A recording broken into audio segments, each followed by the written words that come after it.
यार पता नहीं क्यों जब से ना मैं घर पे हूँ ना भाई इतनी आलसी हो गई हूँ। 11 बज चुके हैं, अभी तक मैं सो के नहीं उठी हुई हूँ। पता नहीं इतनी नींद क्यों आ रही है। देखो मैं अभी तक मैंने बिस्तर पे पड़ी हुई हूँ।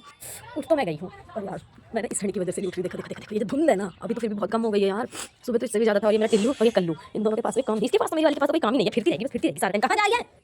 और फिर मैंने बाहर अपने मतलब बेड़े में झाड़ू लगाया। और यार मेरे पास ना बर्तन बहुत होते हैं धोने के लिए सुबह सुबह। तो पानी इतना ठंडा, फिर किचन की सारी सफाई करी और झाड़ू लगाया। नॉर्मली सबके घर पे ये काम होता ही होता है। और फिर मैंने अपने टिल्लू के साथ थोड़ी देर खेला।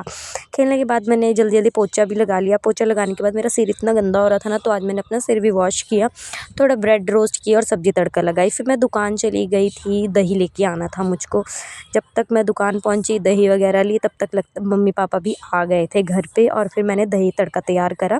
फिर ये ठंडा हो गया तो फिर इसके बाद दही डाल दी थी। इतनी देर में मैंने एक परोठे की मतलब लोई लोई को फील करा। दही तड़का ठंडा हो गया था तो मैंने दही डाली, धनिया डाला, तड़का तैयार। ठीक है, उसके बाद मैंने फटाफट जल्दी जल्दी पराठे वेले और मम्मी पापा को खाने के लिए दे दिए। खैर ये मेरी प्लेट है, 2 ही पराठे खाए थे यार, मैंने ज़्यादा मत बोलना। धूप में बैठ के, और ठंड इतनी लग रही थी ना कि पूछो मत। फिर मम्मी को मैंने गाजर का हलवा खाने के लिए दिया, जो कि कल ही बनाया था। फिर इतनी ठंड हो रही थी ना कि पापा कहते मैं तो आग जलाने बैठूंगा। तो फिर ये आग जला रहे थे मम्मी, और मैंने बाथू साफ़ किया था। फिर मैंने धोया उसको। उसके बाद मैं जब तक आई आग बुझ चुकी थी। देखो देखो देखो, बुझ गई ना सारी की सारी। फिर मम्मी ने बाथू को काट दिया था। बाथू काटने के बाद मैं, मम्मी और मेरी निधि हम लोग चले गए थे दुकान। और दुकान मैं किसी काम से गई थी, स्टूडियो गई थी वैसे तो मैं किसी काम से, पर वो काम मेरा हुआ नहीं। और फिर इसके बाद हम स्प्रिंग रोल खाने चले गए। मिलते हैं कल, बाय।